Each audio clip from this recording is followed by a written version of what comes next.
What's up, you sexy travelers? In case you don't know me, I'm Apo and I travel around the world for the last 6 years. And today I'm gonna share with you the top 5 reasons I hate doing that.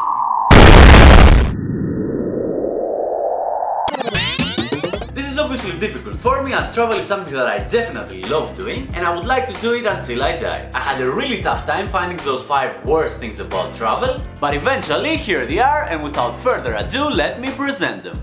Travel visas. Oh man.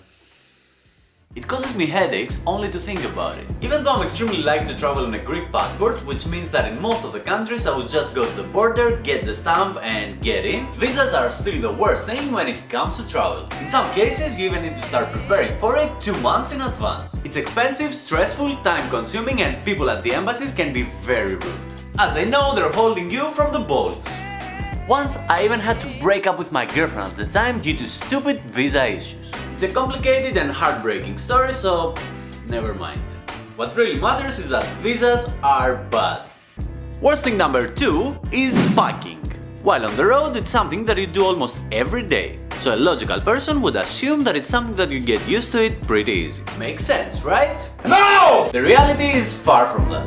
Every time I have to pack, my whole existence is resisting from doing so. My brain knows that it's just a 10 minutes job, but still, I was thinking it's my thing, you know? But after discussing it with many other travelers, we all came to the same scientific conclusion. Packing sucks. Hard goodbyes.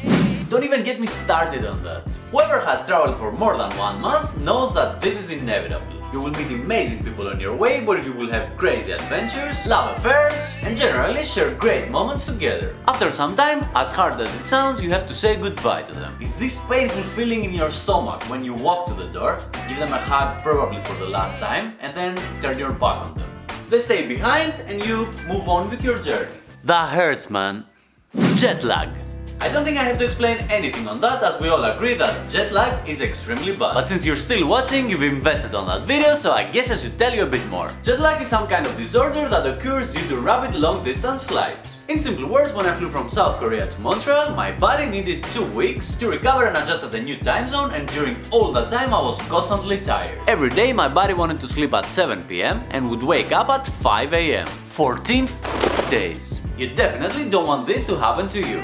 Trust me on that. Left that one for the end, but it could easily be number 1. Homesick. In one of my travels I met a wise person who told me that there are 2 things that every traveler lacks: home and family. And I couldn't agree more. Made a video the other day saying that you should live out of your comfort zone, but ironically this is exactly what you're missing when you're on the road for a long time. Being in your house surrounded by the people you love is just priceless. That's why we should be very grateful for our home, family and friends, as these are the things that makes us us. Now I want you to go down at the comments and tell me what's your worst thing about travel. Around the Good World is the username for all my social media, so follow me on Instagram, Facebook, Twitter and WordPress.